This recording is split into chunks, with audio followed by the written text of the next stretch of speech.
hari ini karena hari Jumat ya, kebanyakan di beberapa desa informasi yang kita himpun ada yang berkurban besok nih Abu ya, karena hari ini mungkin sangat singkat, kebetulan tadi juga kita melaksanakan sholat Jumat.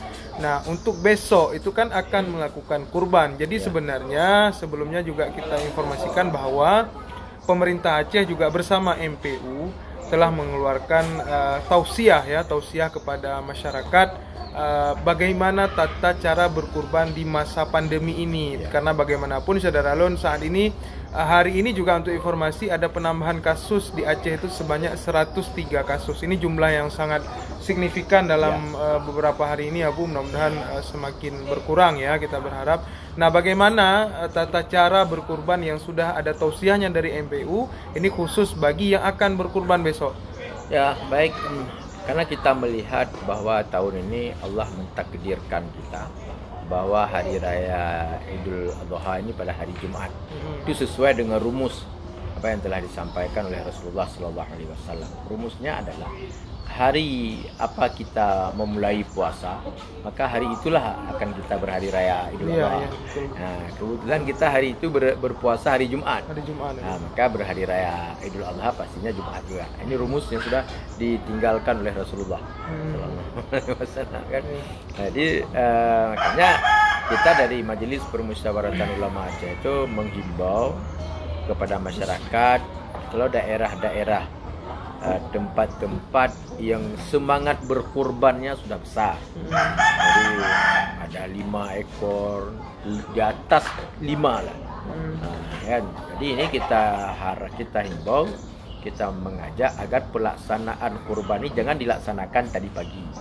Tapi pelaksanaannya sesudah salat Jumat ataupun besok. Nah, kenapa? Jadi jangan semangat kurban ini yang hukumnya sunat muakkad itu bisa merusak pelaksanaan kegiatan salat Jumat. Nah, di potensi tinggal salat Jumat sangat besar. Sangat besar, betul. Nah, dengan pelaksanaan kurban kalau misalnya ada beberapa ekor sapi yang harus diproses untuk pembahagian kepada masyarakat. Ini dia. Ini terutama di yang pelaku hewan potongnya nih Abu ya. Ya, jadi nanti alasan berdarah lah, alasan tidak ada yang jaga daging. Nah, jadi kita jangan melakukan sesuatu yang sifatnya sunnah, jadi menghilangkan itu nilai kewajiban yang di wajib pelaksanaan salat Jumat. Tapi bagi masyarakat yang hanya 1 ekor, lembunya itu bisa dilaksanakan terus dari pagi, nggak ada masalah, karena jam-jam 2 jam dah selesai kan. Yang untuk pelaksanaan daging hewan kurban ini apakah sudah dilakukan ataupun besok sampai lusa, kita tetap menganjurkan bahwa pelaksanaan kurban ini harus mematuhi protokol kesehatan. Jadi ini yang salah satu yang membuat kita sekarang risau. Apa risau kita ini? Kita sudah agak sedikit lengah dalam hal menerapkan protokol kesehatan. Makanya tidak mustahil hari ini penambahan 103 kasus COVID-19 di Aceh ini. Kenapa? Karena kita agak sedikit sudah lebay, agak sedikit sudah tidak begitu lagi perhatian dan peduli dengan kesehatan kita sendiri, sehingga kita jalan bergaul di mana yang tidak penting itu tidak lagi jadi perhatian kita sekarang.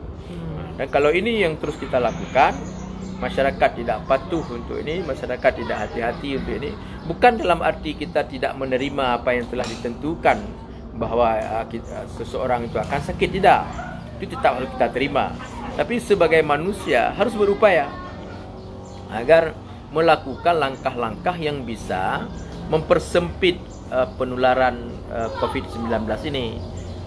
Jadi kalau ini tidak diantisipasi oleh masyarakat kita, termasuk dalam pelaksanaan kurban, maka kita akan sangat khawatir bahwa kesiapan tenaga medis yang ada di daerah kita itu mereka tidak siap. Kalau tidak siap tenaga medis, maka membuat kita tidak ada tempat untuk dirawat, tidak ada tempat untuk kita melakukan upaya-upaya untuk kesehatan kita sendiri. Makanya momentum kurban ini, kita berharap mudah-mudahan masyarakat kita mematuhi protokol kesehatan itu, tidak perlu berkerumun pada saat penyembelihan dan juga tidak perlu terlalu berkerumun juga pada waktu pembahagian. Mohon antri yang baik, jaga kesehatan, pakai masker, dan kalaupun melakukan salam-salaman, tetapi lebih baik ditiadakan. Tapi kalaupun melakukan, maka jangan lupa sesudah itu adalah menyuci tangan dengan menggunakan sabun. Ini penting kita lakukan. Juga menggunakan masker ya Bu ya. Menggunakan masker dalam kebentuk keseharian kita, dan segala sesuatu yang dianjurkan itu menjadi nilai ibadah bagi kita semuanya, tergantung niat kita. Tergantung niat kita.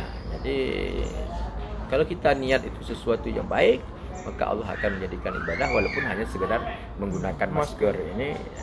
Bukankah memang Abu dalam agama kita Rasulullah juga telah mengingatkan kita untuk untuk menjaga kita dari kawasan-kawasan yang terkena virus ya. Kalau kita lihat dalam sejarah ta'un, sejarah wabah, kan, Rasulullah melarang kita untuk masuk ke daerah yang dimana sedang wabah menyebar, dan kita dilarang keluar dari tempat daerah itu yang lagi menyebar. Ini betul. Dan tentunya semua agama kemungkinan kan tetap berkewajiban bagi kita semua untuk menjaga diri kita daripada hal-hal yang bisa membinasakan kita sendiri. Kita menjaga itu adalah sesuatu yang baik untuk kita lakukan, dan ini bahagian daripada ibadah kita. Ini kemudian jadi menarik ya Bu ya, ketika Rasulullah dulu mengingatkan kita jangan keluar dari daerah wabah, kemudian jangan datangi daerah wabah. Ini kalau kita lihat kan sama persis yang sedang terjadi saat ini nih, bukan artinya ada satu kawasan yang lockdown, kita tidak boleh masuk, kemudian orang di dalam juga nggak boleh keluar. Berarti wawasan Rasulullah ini luar biasa ya Bu. Itulah makanya apa yang terjadi sekarang ini itu sudah terjadi pada masa Rasulullah. Ya, tidak ada satupun orang yang tidak pernah, tidak ada satupun generasi itu yang tidak pernah tertimpa musibah yang namanya apakah tahun yang namanya bala. Tergantung modelnya aja. Kebetulan sekarang ini tahun 2019 2020 ini kita lagi dilanda itu COVID-19. Yang membedakan kalau dulu itu seluruh penyakit-penyakit yang ada dulu tidak mewabah seluruh dunia. Daerah-daerah tertentu, tapi ini tidak, seluruh dunia itu penyebaran COVID global ya. Jadi karena kita tetap tadi harus menjaga dengan yang baik untuk sama-sama kita hindari, mudah-mudahan kita melakukan sesuatu ini untuk ibadah kita dan juga bisa menyelamatkan kita, keluarga kita, dan juga orang-orang lain. Baik, Saudara Lun, kita sudah ngomong panjang lebar soal bagaimana sejarah berkurban, kemudian soal syariatnya, sedikit tentang hukumnya dan bagaimana tata cara, kemudian juga bagaimana tata cara di saat pandemi, karena mengingat ada beberapa daerah yang mungkin akan melakukan ibadah kurbannya besok, bukan hari ini ya, termasuk kawasan belah di Selawah ya Bu ya. Banyak yang akan melaksanakan besok karena kebetulan biasanya di sana permukim ya Bu ya. Jadi terlalu jumlahnya banyak gitu. Benar seperti Abu bilang tadi, kenapa tidak dilakukan hari ini, karena waktunya sangat sempit, bertepatan dengan ibadah sholat Jumat. Nah, baik Saudara Lun, ada satu hal juga yang kami ingin menanyakan langsung, meski nanti agak sedikit berbeda dari temanya, yaitu ketika kemarin seorang guru kita bersama, ya, orang tua kita, panutan kita, seorang pimpinan pesantren, ini juga untuk menjawab semua isu yang beredar ketika beliau dikabarkan dengan sangat miris kita dengar, sedih sebenarnya ya, dari kesehatan, bahwa beliau terpapar ya positif COVID, kemudian langsung diambil oleh pihak rumah sakit, dibawa di tes swab, lalu dibawa ke Zainal Abidin. Nah, karena Abu Sibrah juga salah satu orang yang terdekat dengan beliau, dengan guru kita tersebut, mungkin kita bisa mendengar sebenarnya walaupun bukan kronologis detail, mungkin Abu tahu bagaimana saat itu Abu. Ya, baik, terkait dengan bahwa Abu Budi, beliau sakit yang seperti ini sudah biasa, sebenarnya sakit seperti itu sudah biasa. Tetapi karena sekarang lagi kasus COVID ini, jadi beliau kena COVID lagi. Tapi tentang sakit beliau misalnya tentang paru dari dulu sudah ada, tapi lebih diperparahkan lagi dengan kondisi COVID ini. Tapi alhamdulillah karena cepat penanganan yang baik, beliau dirawat di rumah sakit beberapa hari, terus membaik dan alhamdulillah sore ini Abu akan keluar dari rumah sakit dan tidak pulang ke Samalanga, tetap sini di Banda Aceh dulu. Itu beberapa hari kemudian nanti baru mungkin pulang ke Banda Aceh. Dan kita berharap kepada seluruh para alumni, para santri, baik yang ada di Banda Aceh ataupun dimanapun yang selama ini terus memantau kesehatan Abu. Alhamdulillah Abu sudah sehat dan sore ini keluar dari rumah sakit, dan kita semuanya tidak dibenarkan itu untuk berkunjung ke tempat Abu, biar Abu istirahat sampai dengan kesehatan beliau pulih dengan secara normal. Walaupun Abu ada di sini di Banda Aceh. Jadi ini harapan kami, dan terima kasih kepada seluruh masyarakat Aceh yang telah mendoakan kesehatan Abu. Alhamdulillah Abu sore ini bisa keluar, tapi saya belum bisa pastikan jam berapa Abu akan keluar dari rumah sakit. Tapi sore ini informasi dari pihak rumah sakit, Abu sudah bisa keluar. Tapi beliau tidak pulang dulu ke Samalanga, masih butuh istirahat di sini di Banda Aceh. Ya, alhamdulillah Saudara Alun, mungkin ini tentu juga sangat kabar gembira kita terima. Guru kita, panutan kita, ya, alhamdulillah dinyatakan mungkin insya Allah sembuh ya. Sudah negatif, sudah negatif ya. Memang kebanyakan selama ini yang sembuh adalah orang-orang yang memang taat dengan protokolnya. Artinya taat dengan apa yang disarankan oleh medis. Insya Allah dengan izin Allah pasti akan sembuh. Apalagi seorang Abu yang kita lihat memang saat itu juga beredar video video bagaimana PLT langsung mengunjungi dan tidak ada permasalahan. Semoga bukan hanya Abu, semua masyarakat Aceh yang terpapar dengan COVID-19 ini, insya Allah Allah berikan kesembuhan. Amin ya Allah. Amin ya Rabbal Alamin. Mungkin Abu untuk yang terakhir, untuk Uklu, mungkin ada nasihat khusus untuk masyarakat Aceh terkait bagaimana Lebaran Idul Adha dan kaitannya dengan pandemi ini. Baik, terima kasih. Kami berharap kepada kita seluruh umat Islam, masyarakat Aceh khususnya, dalam menghadapi COVID-19 ini, momentum Hari Raya Kurban ini, momentum di mana kita untuk terus bersemangat dalam rangka peduli kita kepada sesama. Peduli dalam arti peduli adalah bagaimana kita menjaga protokol kesehatan, itu bentuk daripada kepedulian kita kepada sesama. Dan juga kepedulian yang dalam bentuk yang lain, Allah berikan kemudahan rezeki kepada kita.